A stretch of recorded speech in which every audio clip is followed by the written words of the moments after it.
Terima kasih Anda masih bersama kami. Bagi Anda yang baru saja bergabung, kami hadirkan kembali 3 berita utama hari ini. Berebut warisan, seorang pria di Dusun Kampala, Kabupaten Maros menikam sepupunya sendiri dengan senjata tajam hingga tewas. Jelang Idul Adha, hewan-hewan kurban di Kecamatan Pangkajene mendapat pengawasan dan pemeriksaan kesehatan dari pemerintah Kabupaten Pangkep.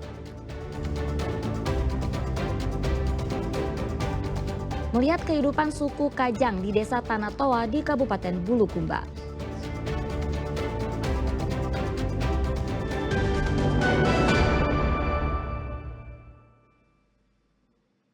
Terkait putusan Mahkamah Konstitusi tentang biaya pendidikan gratis bagi siswa SD dan SMP, baik di sekolah negeri maupun swasta, mendapat tanggapan dari sekolah swasta.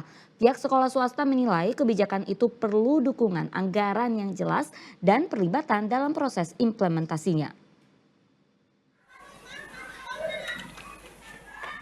Putusan Mahkamah Konstitusi terkait pendidikan gratis di sekolah dasar dan menengah pertama disambut baik oleh salah satu sekolah swasta di Jalan Lamalati, Kelurahan Bongki, Kabupaten Sinjai.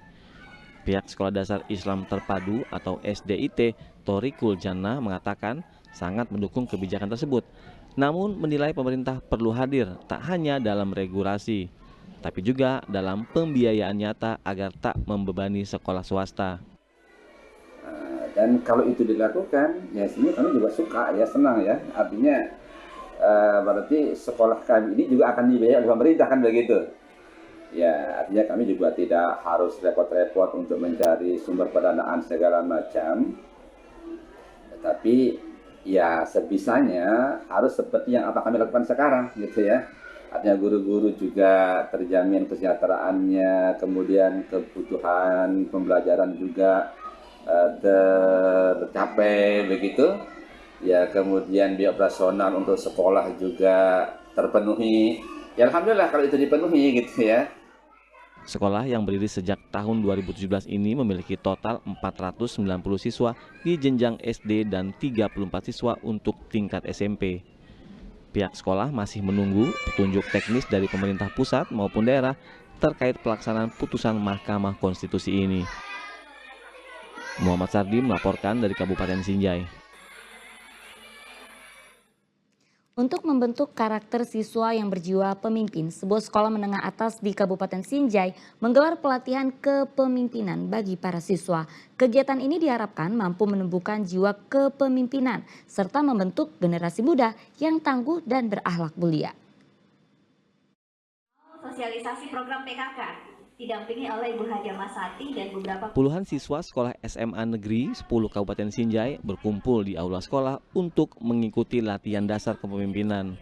Siswa dari berbagai ekstrakurikuler ini diberikan rangkaian kegiatan yang diisi oleh pemateri dari TNI, polisi hingga unsur protokoler pemerintahan Kabupaten Sinjai. Pemateri juga diberikan oleh tokoh agama serta pembina ekstrakurikuler sekolah. Kegiatan ini dilakukan untuk membekali siswa agar memiliki keterampilan dasar sebagai pemimpin, mampu berkomunikasi, dapat bekerja sama dengan tim, serta tanggung jawab dalam berorganisasi. Tujuannya sesuai dengan tema LDK kali ini, yaitu membentuk pemimpin yang tangguh, kreatif, dan berakhlak mulia. Jadi bagaimana menjadi pemimpin yang bisa menghadapi tantangan dengan baik, kemudian bisa berinovasi, dan yang paling penting adalah memiliki karakter yang berakhlak mulia. Materinya dari mana saja? Pematerinya sangat beragam, ada dari TNI, ada dari kepolisian, kemudian dari public speaking, dari apa istilahnya protokoler ya.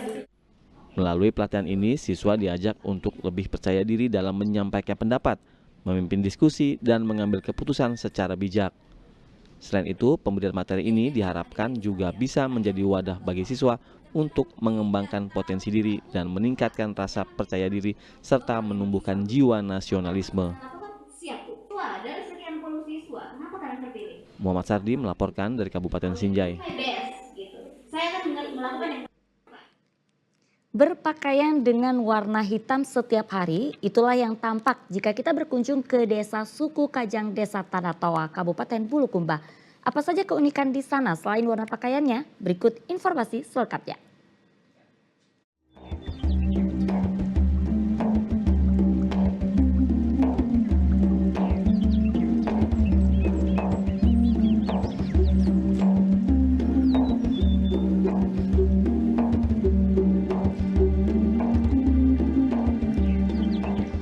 Semua warga di desa ini memakai pakaian berwarna hitam setiap harinya.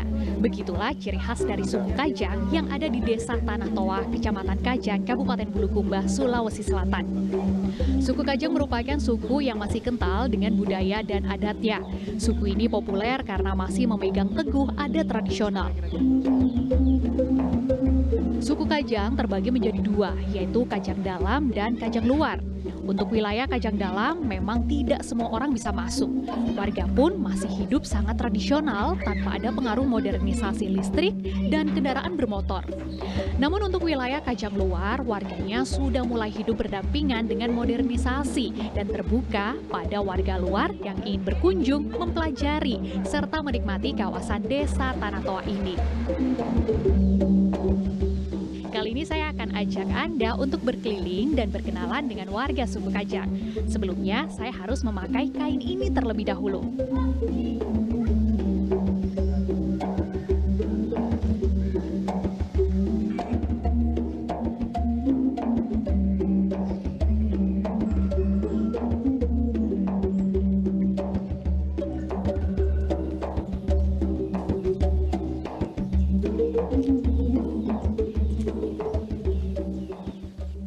Wisatawan boleh masuk di daerah suku Kajang ini, tetapi harus memenuhi aturan seperti harus memakai baju hitam atau bisa memakai sarung khas ini.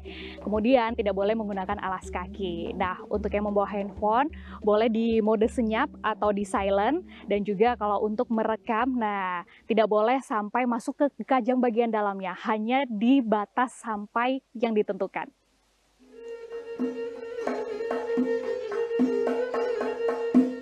Masuk kawasan ini, kita langsung bisa merasakan kawasan hutan yang masih alami, alam yang masih asri, dan hutan yang masih terjaga. Oke, jadi di sini suku Kajang itu sudah lama berdiri jauh sebelum ada kerajaan di Nusantara ini. Keberadaan masyarakat adat Kajang atau suku Kajang itu sudah ada, dan pimpinan tertingginya itu adalah Ammatoa. Sehingga di sini tanahnya namanya Tanah Toa, tanah yang tertua. Jadi kalau khusus di wilayah kami itu di Desa Tanah Toa, warga kami itu yang masuk sebagai masyarakat adat Kajang itu kurang lebih 5.000. Masyarakat adat Kajang ini kita ketahui bahwa diidentik dengan hitam dan putih. Hitam dan putih ini artinya menyatu dengan alam, bahwa kita diciptakan di muka bumi ini pernah di rahim ibu penuh dengan kegelapan, sehingga ambil identik di situ. Tanah ini ibaratnya dialah sebagai ibu kita. Jadi untuk bersentuhan dengan ibu kita itu tidak ada pembatas. Kemudian banyak juga fungsinya. Kita tetap bagaimana mendorong masyarakat itu melestarikan budaya ini. Namun di sini kita tidak ada batasan ke generasi, ke anak-anak untuk mengenyang pendidikan di luar ataupun mau merantau keluar.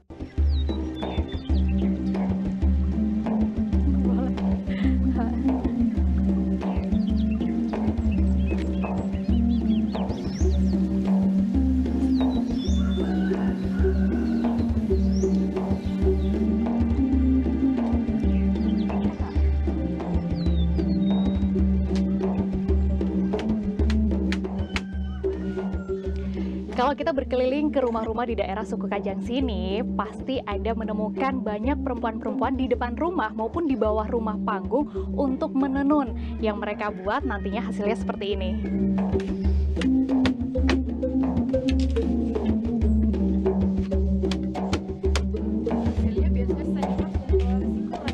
hanya menenun, saya juga menemukan aktivitas pemintalan benang secara tradisional yang tampak dilakukan oleh seorang perempuan untuk pembuatan baju khas suku Kajang.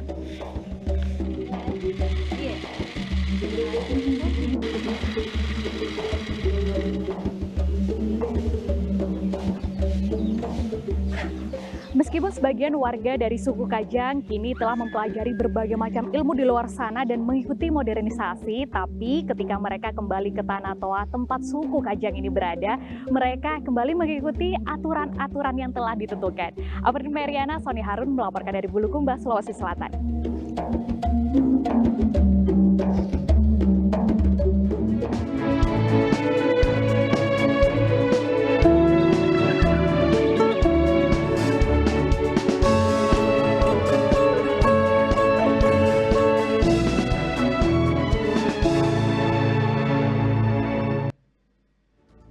Ya, laporan tadi mengakhiri berita Makassar hari ini. Jangan lupa pastikan Anda subscribe channel YouTube Liputan 6 SCTV Daerah.